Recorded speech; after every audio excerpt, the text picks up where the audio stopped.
I spoke to Russia's ambassador to India, Alexander Karakin, in this exclusive interview, really asking him, firstly, if he had watched in Parliament how much outrage there was over this ban on the Bhagavad Gita, and whether he was surprised.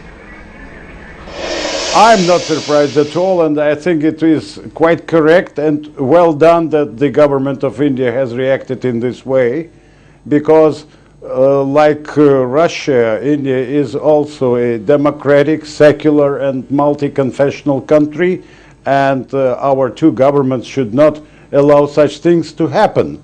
As I mentioned, Bhagavad Gita is the source of wisdom and inspiration not only for the people of India, but for Russia as well and the world. All right. Ambassador Karakin, given the history of the two countries, even so we've seen this ban come into place, what is your government really planning to do to try and revoke it? Is there anything you can do? Well, of course, the government can do something, and as a matter of fact, today it became known that our chief Chief Director for Human Rights, Mr. Vladimir Lukin, took this case under his special control, as well as the Human Controls Watch in the city of Tomsk, where it is happening. We cannot, of course, influence the courts like in India, and the government cannot influence the court. But I think that, well, the call of reason should be made.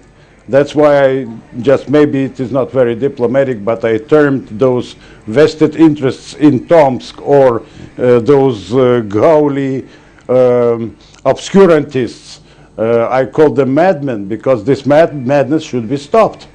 Well, that's certainly strong language. You're calling those who oppose the Bhagavad Gita they're madmen. Even so, Ambassador Karakin, there's considerable outrage, upset, especially in the parliament today. We saw the question, is the Russian government considering at all apologizing to the people of India for this?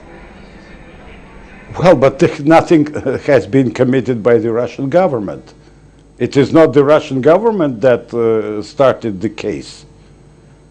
These are the people. These are the some petty people in a faraway, though very beautiful city of Tomsk who did it. The government. Well, the government has nothing to apologize for. The government can only testify and reiterate the love and affection and highest esteem our nation has for Bhagavad Gita. In fact, it was some of the right-wing Christian groups there in Tomsk that started the campaign, and particularly targeted is the ISKCON group, the Krishna consciousness group that has quite a following in Russia. Do you think the activities of the ISKCON group themselves are under the scanner there? Is there a worry?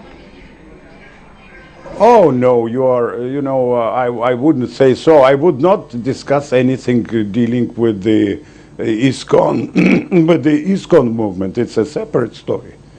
It's a separate story. But I'm telling about the attitude in Russia towards Bhagavad Gita as the sacred scripture of India. All right. Alexander Karakin, Ambassador of Russia to India, thanks so much for joining us.